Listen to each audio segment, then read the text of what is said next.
They're not installing a new door. They're taking the chains off the old one. We gather and bring our sorrows, our disappointments, our failures. We gather for healing, for laughter, and to rejoice. We gather to find new ways of loving, new ways of thinking, new ways of being.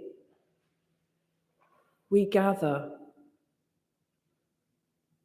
Yes, we always gather, for it is in the gathering that we find our hope.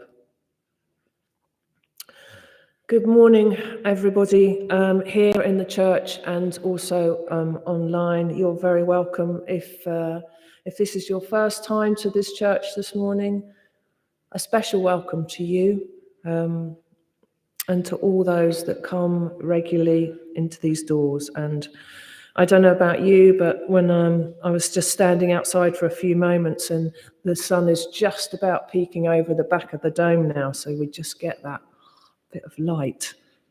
So yeah, it's joyful. As in tradition in this church and in many Unitarian churches, we light our chalice.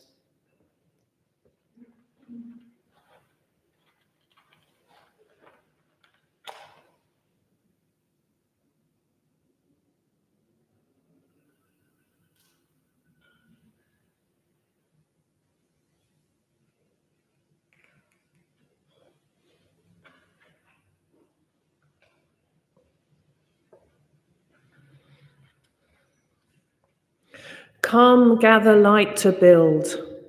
Come together again in love. Light the fire of hope. Build the foundation. Commit together again. Gather in truth. Light the fire of freedom. Build the entryways. Continue together again. Gather in community. Light the fire of the future. Build the shelter. Come in from the wind.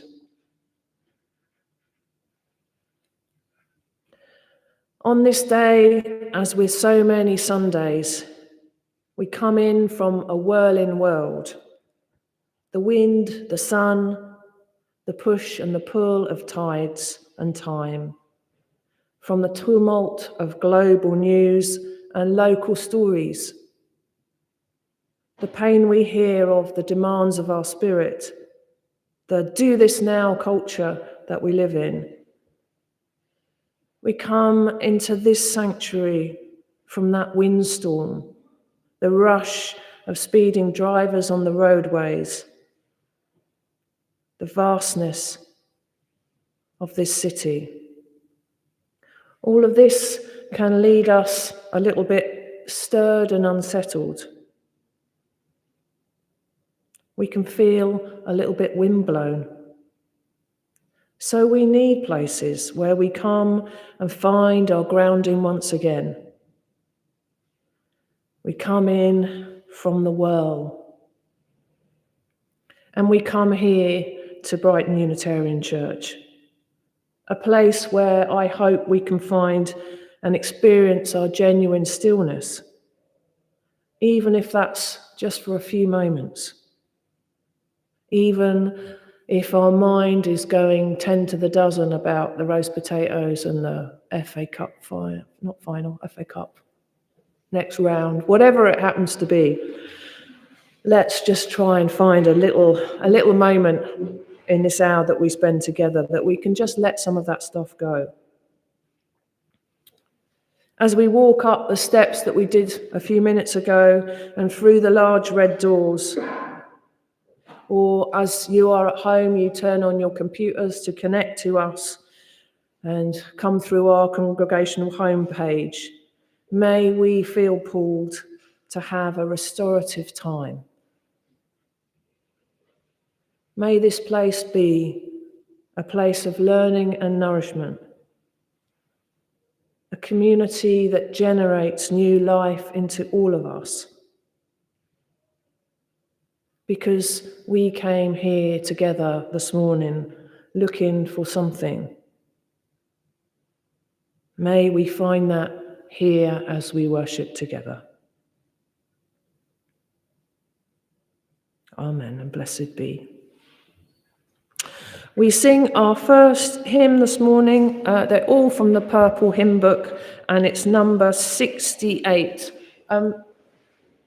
Will you do us an introductory bit? You play the verse. Great, brilliant. Okay, number 68, I Dream of a Church.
For those of you that are new to this church, I'm Jennifer. I'm the minister-elect here.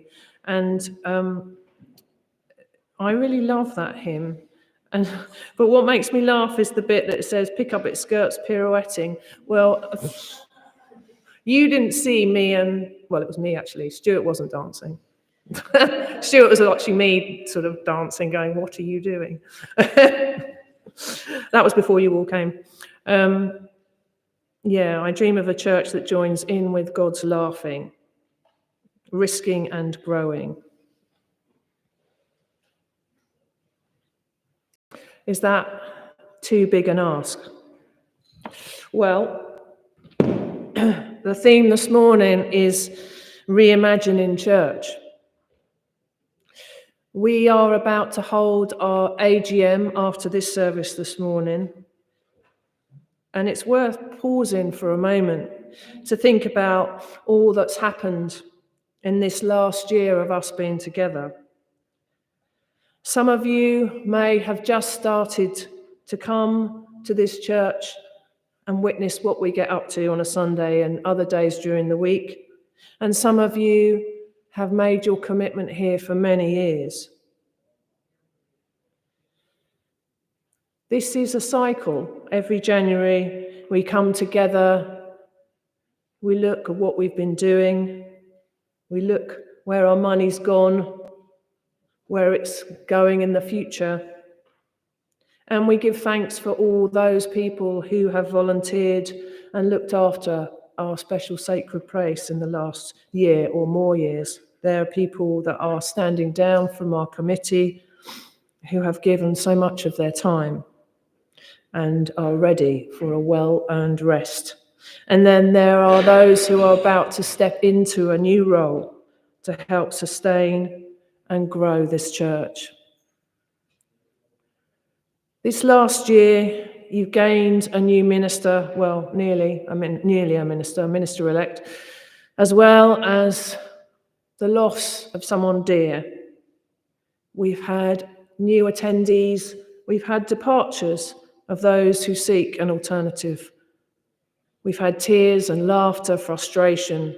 We've had groups and choirs, weddings, funerals, admin, cleaning, caretaker, sorting, listening, more prayers, more singing, reflecting. It's been a busy year. And sometimes we can enter into an AGM and go, right, what's next? And we are going to do that. But let's just pause for a moment to give thanks for all those who give their time to this church. And what I mean by that is everyone here. Because if you didn't step through the doors or click on your little mouse, there would be no congregation.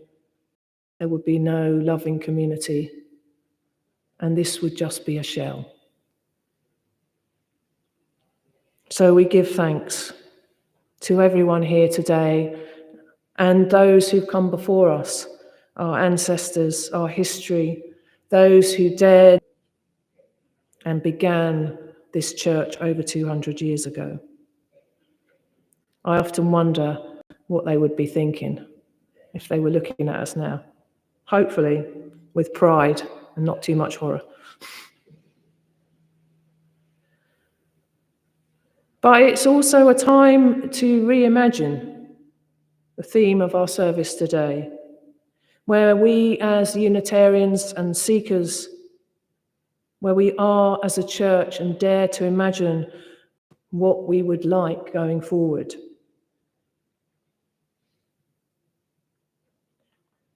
But first, let us listen to these words. It's a short poem and it's called Church Is. Church is for the hurting and the healed, for the lost and the found, for the hungry and well-fed, for the refugee and those at home, for the searchers and the teachers, for the better life seekers, for the illiterate and the educated, for the poor and the piggy bankers, for the gay to the straight and everyone in between, for the suffering and the sovereign, or the purposeless and the purposeful, for the person with faith and the one with none at all, for the ones that crawl and those who walk tall. So for you and for me, for one and for all, that's what church is.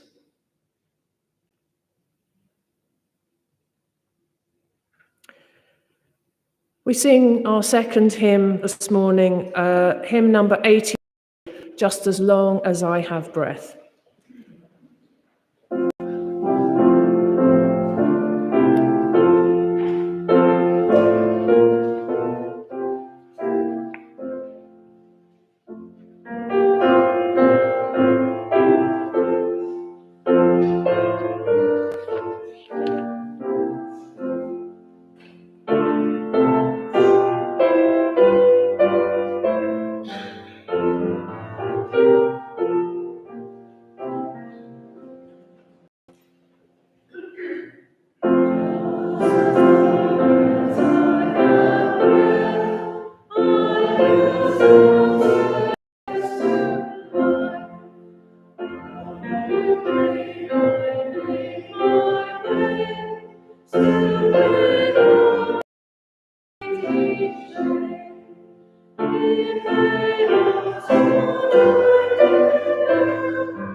Reimagine. God is still speaking, asking, what can we do to make our church better? What can we do to even better meet the needs and show the relevance of Unitarianism in the community? Reimagining the church. But how? The answer, never elusive, can be found in the conversations with church members. Let's worship on Wednesday, one person declared. Provide more space and programs for the youth, somebody else offered. How about more interfaith preaching and programs? There were many suggestions, hundreds easily, as varied as the people responding, some simple, some a bit harder to implement, some would likely be impossible.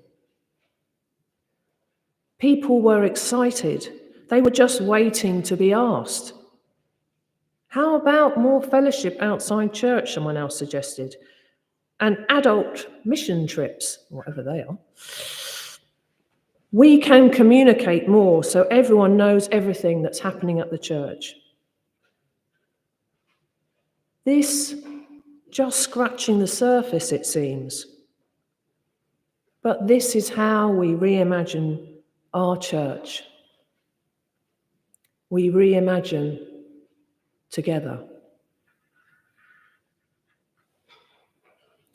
The phrase reimagining church can sound a little bit scary. We like our church, otherwise we'd not come here. Why do we want to reimagine? Why now? I know what goes on here in this church. How can we draw on our strengths as a church community and reimagine the deepening of our interactions with each other and the greater community in Brighton and beyond? I think where it begins is we remind ourselves what it's like to come to church, what we see, what we notice, what we see isn't there. Most of us are so used to coming here, you could almost do it blindfolded. We skip up the steps into the door and plonk ourselves down on a seat. So how would it be if we approached church with a new inquiring mind? You know what's coming, don't you? A little exercise. Now, I wrote this before Eleanor. Eleanor's one of our regular service leaders here. Some of you were here last week, some of you weren't. Anyway, in her service, she got you up and moving around. And I was listening on the home, and I was like, but I'm going to do that to them next week. So you're going to do it again, but slightly differently. And you might thank me because we've got to do quite a lot of sitting, A, through this service, and B, through the AGM. So a little bit of a moment. But please don't wander off and go to Tesco's or have a coffee. And if getting up and walking about is a bit tricky for you, then please stay seated. But what I'm going to invite you to do is to leave temporarily. I see somebody going, what, leave? Just temporarily leave. And I invite you to go down the steps and then turn and look at the building. Look at it in all its majesty from the street. Observe the architecture and just notice what you feel as you look at it. Then climb the steps slowly and enter the church through our big red doors with a new vision, an open mind. You may want to pretend you're a newcomer. You may be a newcomer. So it's going to be easy if you've never done it before.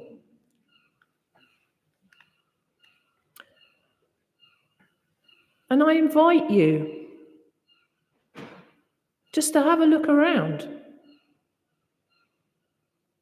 You may notice things with fresh eyes that you've never seen in this church before.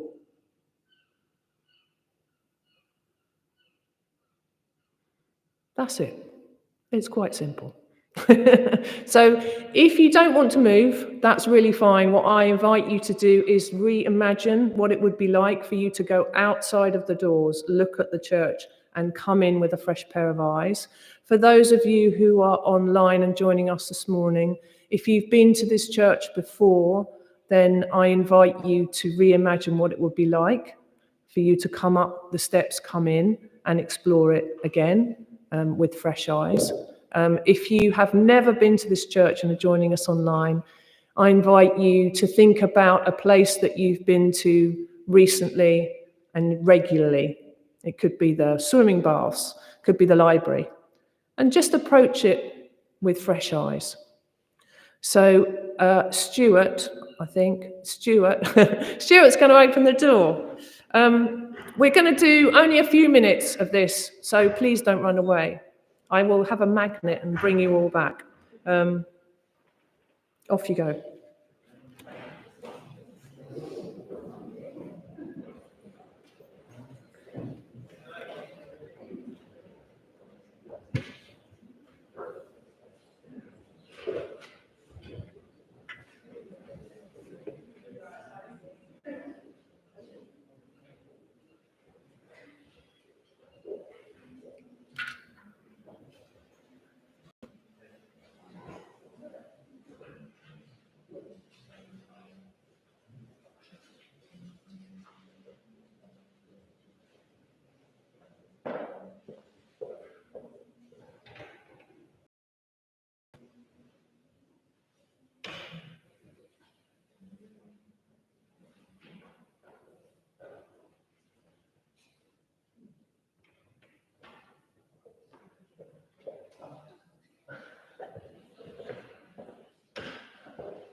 Welcome back.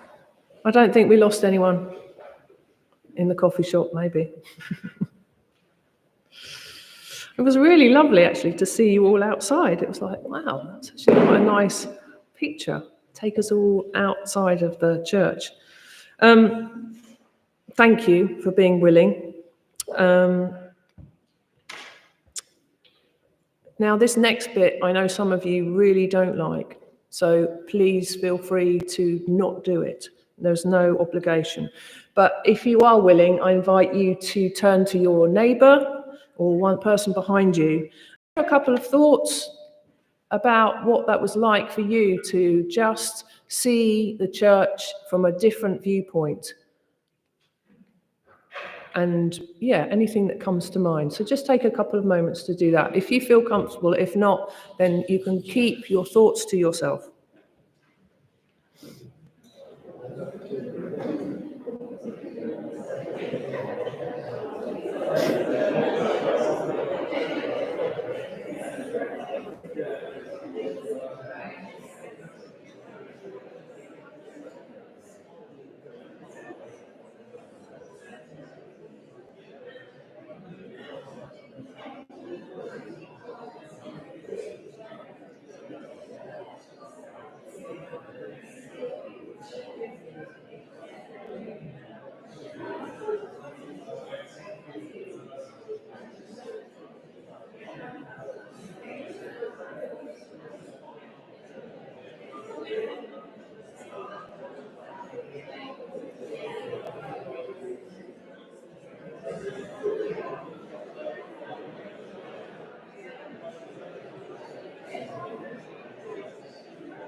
Can I bring you back?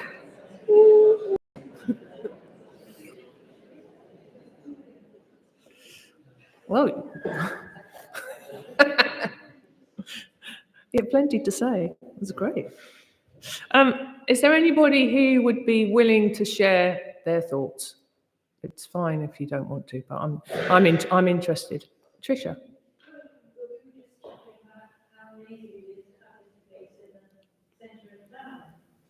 I'm going to repeat it if that's all right. So Tricia was just saying how amazing it is to have this place in the centre of town.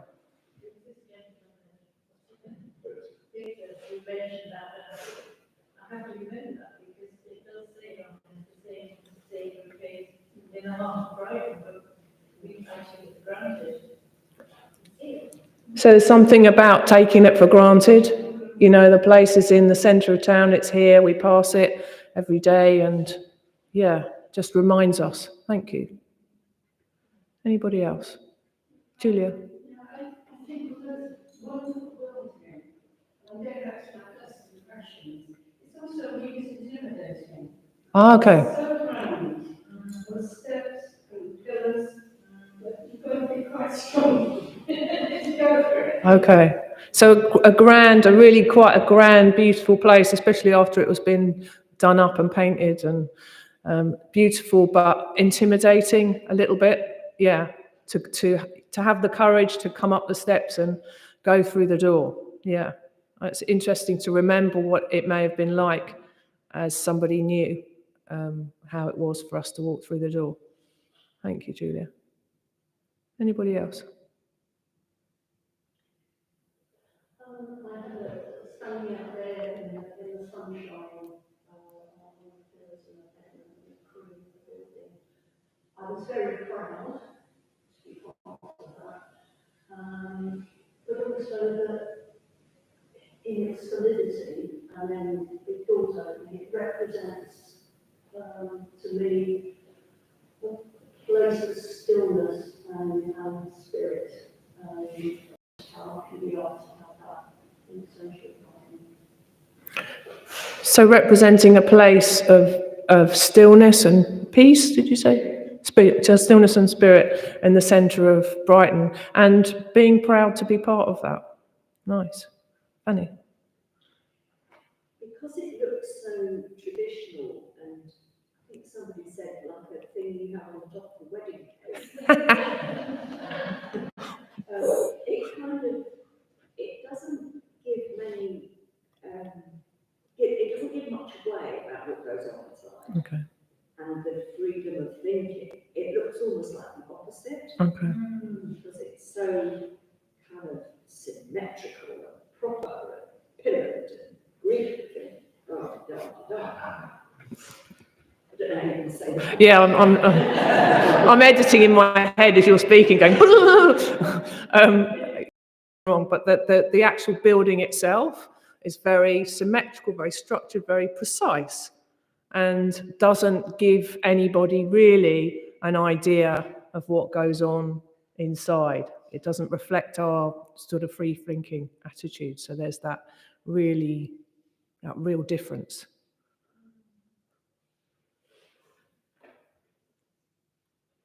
Thank you very much.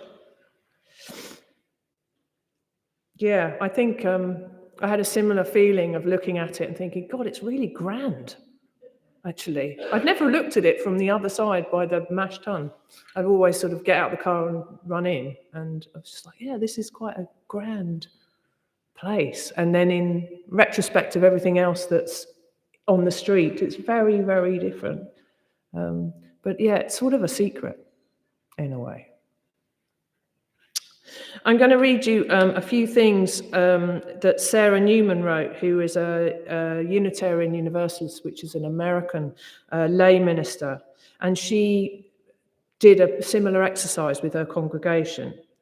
And she says, they went in and they had a look around, and these are some of the thoughts. We touched the dark wood and gleaming silver in the chancel for some of us for the first time.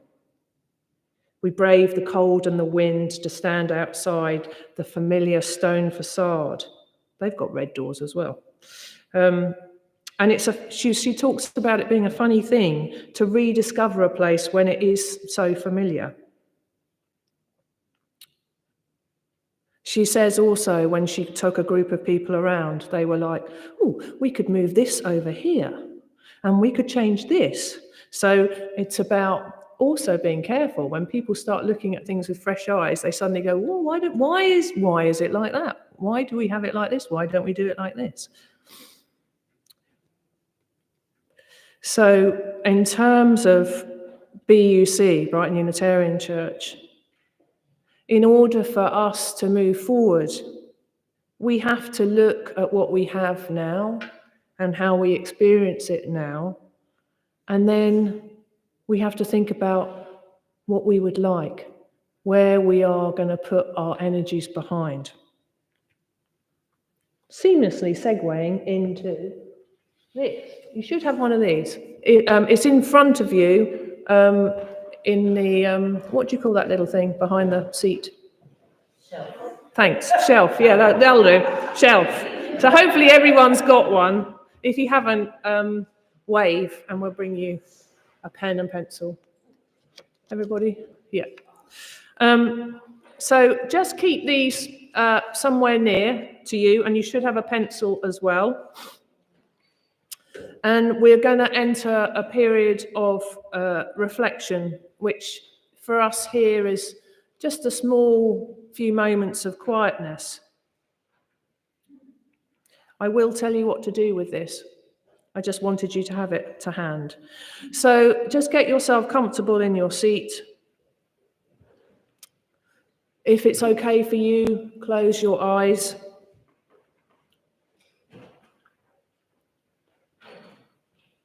For those of you who are watching online, then there's an option when we do the exercise to tap in your thoughts onto the YouTube chat.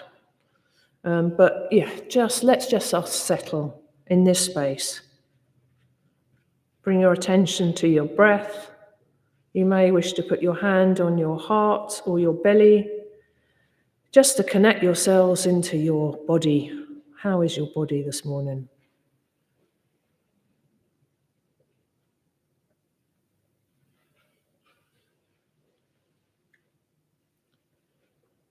And we've had this very short experience of re-experiencing our building, our sacred space. For some of you, there may be things that you noticed weren't there.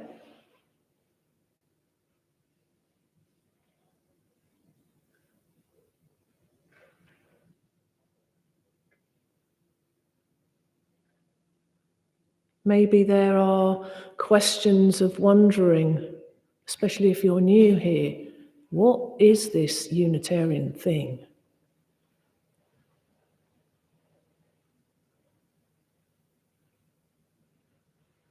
Do our insides match the outside of the building?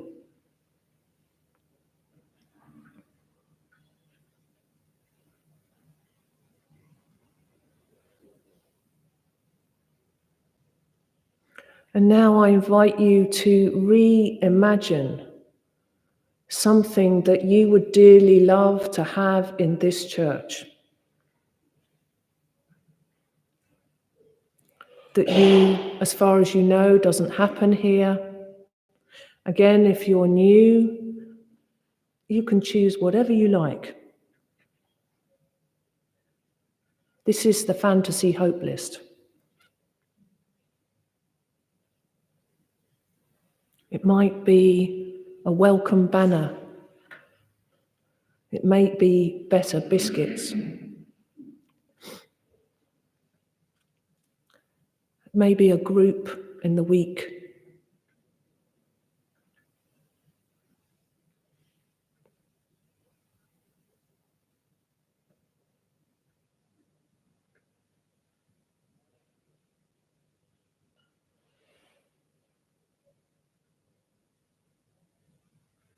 Maybe children.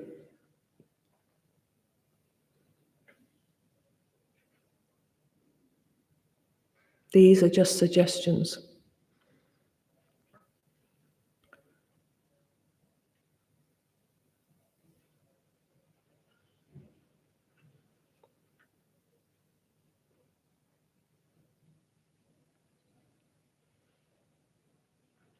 And now I invite you to take your pencil and your little card, and on the back of it, write a hope or a desire for this church.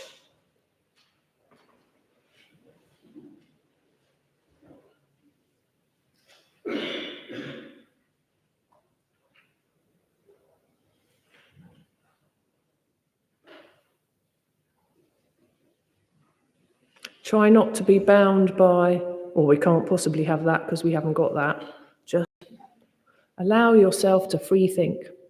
This is your opportunity.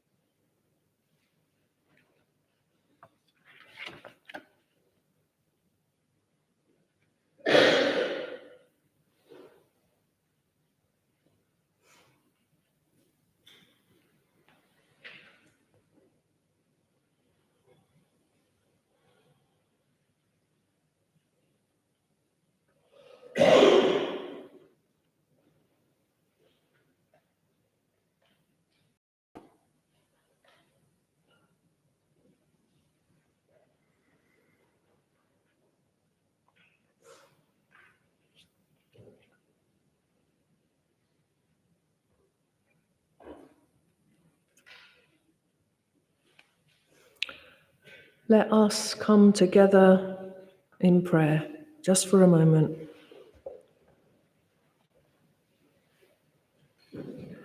God of light and love and compassion, who sees all,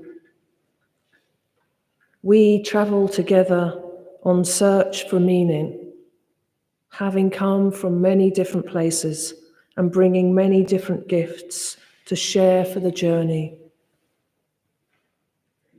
Bless those who bring the gift of courage. Bless those who bring the gift of love. Bless those who bring the gift of curiosity. Bless those who bring the gift of hospitality. Bless those who bring the gift of action. Bless those who bring quietness.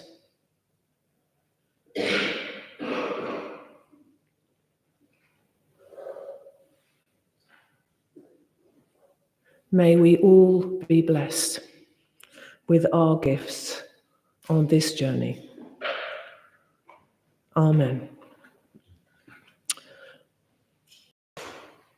Kathy's going to play us a little bit of music, and during that time, I invite you to bring your cards, unless you are extremely attached to them and you don't want to give them. If you could bring them and put them in the bowl in the front, I will read only a few of them out, but they will form part of a bigger conversation about where we are as a church and where we're going. That conversation we'll have a little bite piece of that at the AGM, and that will go forward in the months to come. But yeah, I invite you as the music plays to bring your gifts of hope to the bowl in front. Thank you. Thank you, Kathy.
Opportunity for fellowship during the week.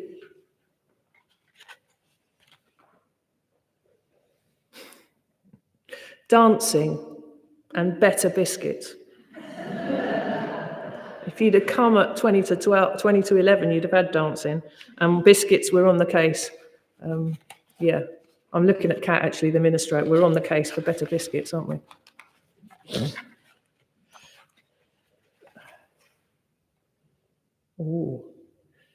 Oh, a regular organist and organ recitals. We're on the case. And hot water in the ladies' toilets. I'm not sure if we're on the case with that one. I'll ask. Charity soup kitchen.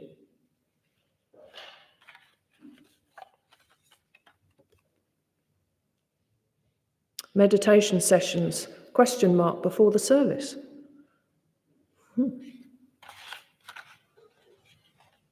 involvement. Social justice group embedded within local, national, and global movements. Members doing work in the local community.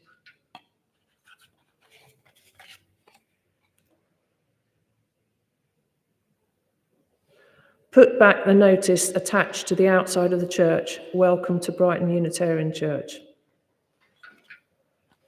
I'm not sure where it is. We might need to make a new one.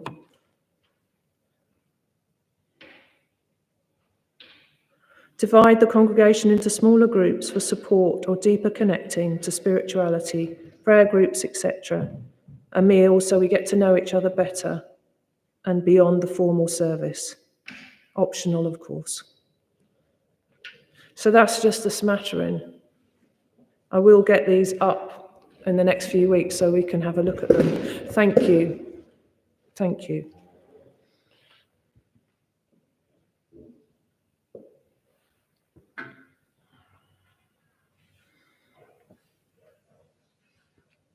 I did one of those Vox Pops things, you know, when you go out and you speak to people and go, what do you think of this? This is what you pay me to do. So I went out there over the last few weeks and I asked people, what do you think of this place here? This is what came back. Oh, it's a music venue. Place to meet my friends. When the pub is overflowing, we meet on the steps. This one's for you, Kat. Cheeky place to park my car. I know. I caught them in the act. Moved them on. It's a venue for music, isn't it? A church? What kind of a church is it? Oh, it's that building with the 4 pillars, isn't it? A safe place to sleep at night. It's where I come to dance. I just found it, only because the doors were open and I was drawn by the lighted candle inside, and I came and sat for a while. It's a haven in the crazy city. It's where the world stops for a moment and I can regroup. It's where I come to have acupuncture. It's free and I get a cup of tea and a biscuit. I come on Sunday for worship. It's where I can be myself. I come to my 12-step meeting. I've never thought about it as a church. What is it that you believe exactly? That was a long conversation. With tea and a biscuit. Oh, I come because the minister here takes an interest in what I'm doing and I get a free cup of tea and biscuits. This seems to be a reoccurring theme. I work next door. I'm Catholic, but I come and say a quick prayer. After all, it's all the same, isn't it? I come because my sexual preference is not questioned here. I come to lunchtime concerts. They're brilliant. Have you been to one? No. Not recently. I got married here and wanted to come back. There was something about this place that drew me in. I never realised it's a church. What sort of church? Another long conversation. So the answers are as diverse as our congregation.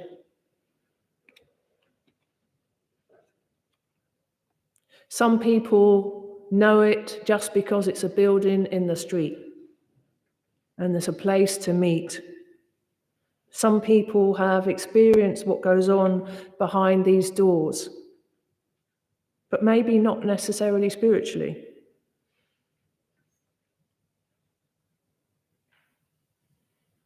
There are hundreds of people that come through this church. Some stay for many years, some are fleeting. But they all make up the congregation, I believe. Whether they come on a Sunday or not, they're part of our congregation. We need this church and the story that came before, and I believe the church needs us. It's a place that's right in the heart of our community. But it really is the question of how do we tell people who we are, and what we do, and that this is a home for the spiritual seeker. After all, many of us have come to Unitarianism having left other denominations, their beliefs changing, wanting to find something that fitted their own belief, wanted somewhere where they could question, somewhere they could be themselves.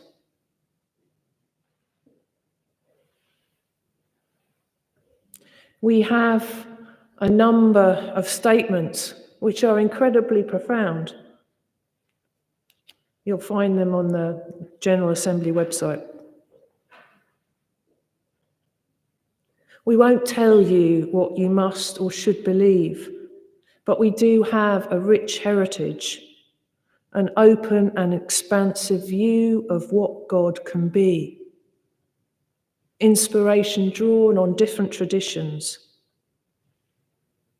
a liberal form of Christianity that has a positive view of humanity, a long record of working for social justice. That sounds pretty good, doesn't it?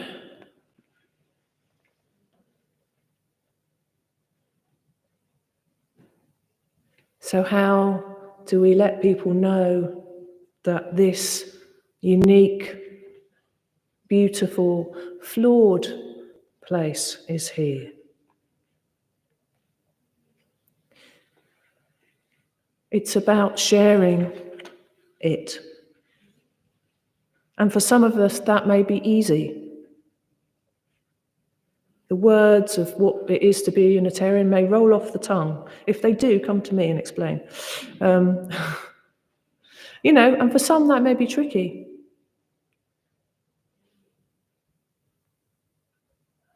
Someone said earlier on in our service, beautiful building, looks amazing, bit tricky to come inside. It's a bit awe-inspiring. It was certainly awe-inspiring going through that door when we used to have tea in the back room. I just used to run away. But we do keep coming. Some of us have maybe tried to sustain a spiritual life at home on our own packed schedule, put the podcast in on a Sunday morning. But we miss out on so much by doing that. We miss out on this community, the opportunity for connection, and somebody said in there, to get to know each other. Sometimes it's difficult to come on a Sunday morning. We'd like to stay in bed and have a rest or watch Match of the Day.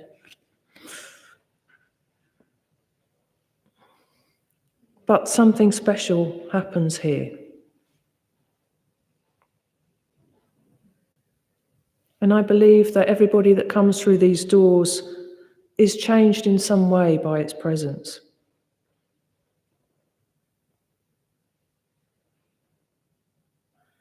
Do we need to change? I think so. Not in some major dramatic paint the walls a different colour change, but just in terms of being less precious, being willing to do something in this church. We may have a lot of time at our hands, we may have no time, we may have a large quantity of cash at our disposal, we may be struggling. But reimagining, as we have done, and all of those wondrous things that are in that bowl, some of them can be done. But it will take a community to do it. Reimagining is a risky business. The Reverend Andy Pakula, who held a congregation for 10 years in London, said once, one of the most helpful things he said was, why not rather than what if. Some of those things that we've read this morning, why not? Why not? Why can't we have a service in the middle of the week? Why can't we have meditation before the Sunday service? He also said something else. He said, it's an experiment, which I always hold on to. So whatever we do and we try, it's an experiment, which basically gives a little bit of space to fail. So what's in this pot here are opportunities for experimenting. And as T.S. Eliot put, we shall not cease from exploration, and the end of all our exploring will be to arrive where we started and know the place for the first time. We had a little tiny moment of that this morning when we looked outside and went, oh, there it is. There it is. So as we come to the close of our service this morning, I leave you with these words from Charles Willem. He wrote a book called Biblical Dyslexia. It's brilliant. What if the word church in ordinary conversation called to mind uncontrived joy, or where God has God's way, whatever God is, instead of pews, parking lots, and preachers? What if church people had no idea what a sinner's prayer or tithing meant, but were instead joyfully repentant, generous without hesitation, and innately compelled by love? What if church were not a place to learn religion, but the best tangible proof of God's existence? Reimagining church is not a dream, but it does take a community. Amen. We sing our last hymn together, number 92. Don't follow the music in the hymn book because it's a different music, isn't it? Yeah. Follow the words, but don't follow the music.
Moment after that. Whew. So we come to our closing blessing, and this is a prayer for church by Nancy Schaefer. We're running a bit long, so I'm just going to read some of it. May each one among us have skin that longs to touch other skin, fingertips that long for other fingertips, or whole hands and even arms, bodies that want to stand next to other bodies, not alone, while singing and bending and stirring soup. May our doors be open.